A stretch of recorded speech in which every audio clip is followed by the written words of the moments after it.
Hello, my name is Loucia Manopoulou. I'm a curator and a researcher at the University of the Creative Arts in the UK. My ongoing research reflects on Peter Bjerregaard's concept of exhibition as research, and I have moved it forward to investigate crafts curation and the curatorial as a form of creating new knowledge and generating new concepts, methodologies, and understandings. I identify myself as a craft curator in terms of how I operate by enabling an idea or proposal to become an exhibition. I argued that the arrangement of the exhibition is linked with the stage setup, the mise en scène. My practice approaches mise en scène curatorial process as has been denoted by textile scholar Professor Leslie Miller and explores new frameworks interpreting craft and curatorial models that shift focus towards the agency of objects. Today, my paper presentation examines two of my curatorial projects, Maker's Tale at Salisbury Arts Centre and Hidden History at South Hill Park. Both projects are inspired by craft within buildings, considering that buildings act as time capsules and the craft within them are still located as the practitioners intended. The buildings are not separate from their environment or seen as isolated single objects, but rather have a resonance that survives time. One of the doctrines offered by this paper is that craft practice is a continuous journey that mutates and transcends to adapt to the needs of each society. In particular, Maker's Tale was informed by the octocentenary anniversary of Salisbury Cathedral in 2020. Hidden Histories was an installation of miniature vessels by textile artist Alison Baxter, inspired by the overlooked stories of women inhabitants of the Victorian mansion. These exhibitions revealed the makers as well as my ability as a curator to offer a way to engage with people by sharing thinking process through practice and exchanging ideas via dialogue. Maker's Tale brought together Wiltshire Creative, the University for the Creative Arts, Farnham, and Salisbury Cathedral. The exhibition intended to provide a platform for staff, alumni, and students from the university to explore the movements of ideas, of making, and the transfer of knowledge, inviting them to tell their own story.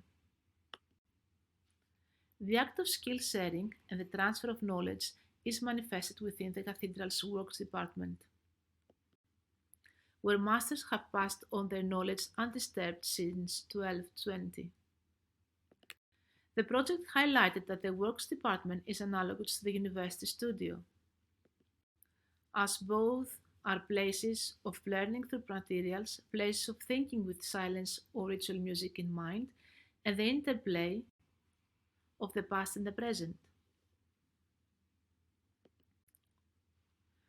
The works of the students featured in the exhibition are experimental and radically engaged with both traditional and contemporary methods and materials.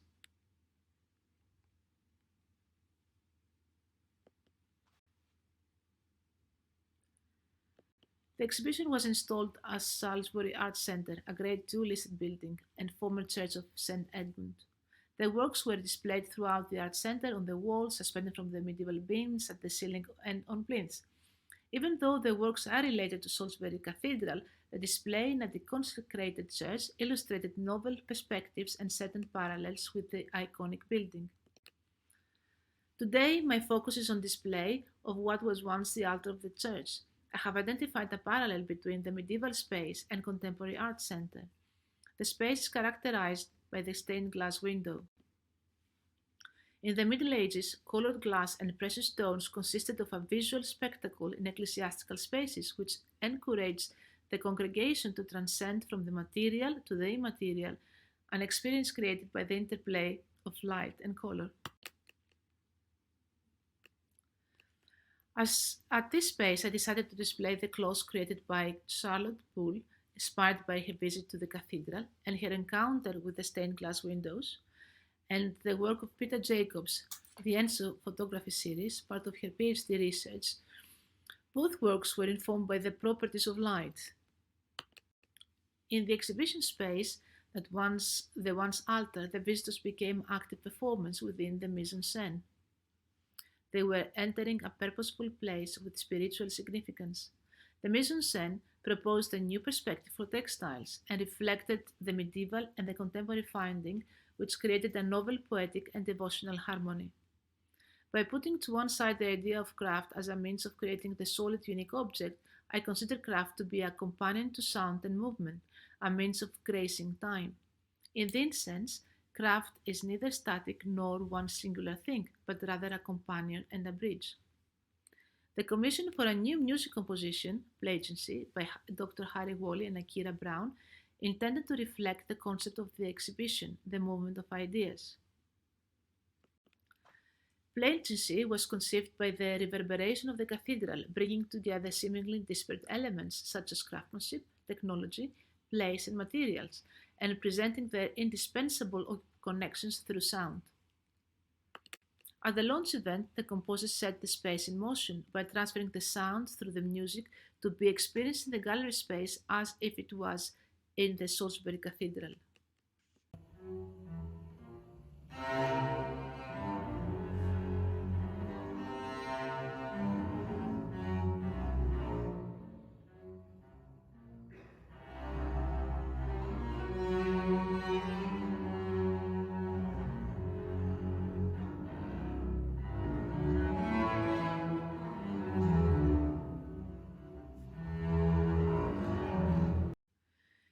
The cello expressed the energy of the cathedral and craftsmanship, with tones going forward at times and held back in reserve. At the end, the music was let to fly and disappear in space. Through the music composition, the content, the exhibition enabled elements of the cathedral to be embodied outside its own location. And now the Hidden Histories. Hidden Histories was a project instigated from conversation between myself and the jewelry textile artist Alison Baxter in February 2020, intending to give a different sort of narrative about South Hill Park Estate through contemporary craft. South Hill Park is a historic Victorian mansion with a long history and many owners. The Victorian house that stands today was remodeled over time until it was converted to Arts Centre in 1973. However, it has kept a plethora of its original ornamental features. Who owned South Hill Park from 1455 was the starting point of the project. Baxter noticed that in the book the wives were mostly mentioned as an aside, with an emphasis of the men's achievements in association with South Hill Park. Baxter's vessels were inspired by the women who called the mansion their home and by their internal architecture, particularly the mirror gallery. The elegance of this room embodies a historical era when you can imagine women sitting elegantly entertaining their friends. The reality was probably quite different, as many had several children, so may have been constantly pregnant or recovering from childbirth. Different materials, metal, jasmonite, and predominantly textiles were used as a symbol to reveal or express distinct elements of the characteristics or personality of the women. Textile is a medium with a unique history, closely intertwined with social, cultural, and political values, as much as yarn and thread. Drawing upon a thoughtful collection of information, these handcrafted vessels responded to each inspiring heroine, while the elemental details of each woman were as impressive as its miniature scale. The exhibition was installed at the Mirror Gallery, once the mansion's dance hall.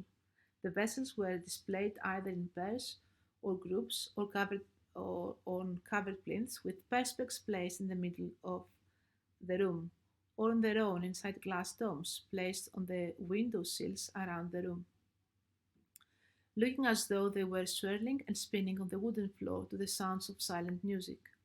Entering the space in the once ballroom, the visitors were becoming active performers within the mise en scène as they were moving around the ladies who were seemingly dancing.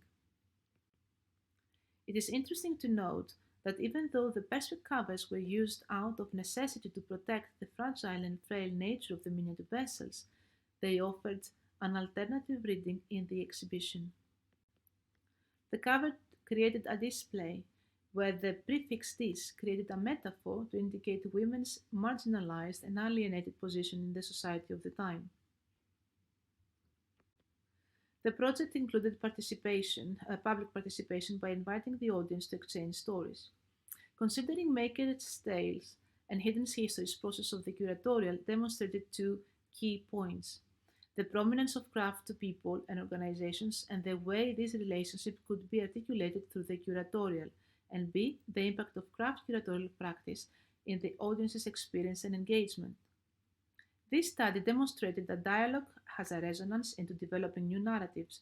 Both projects employed this approach to develop narratives and contemporary between and commentary between the traditional and contemporary practice, and the exhibition making space resulting in an ongoing exchange.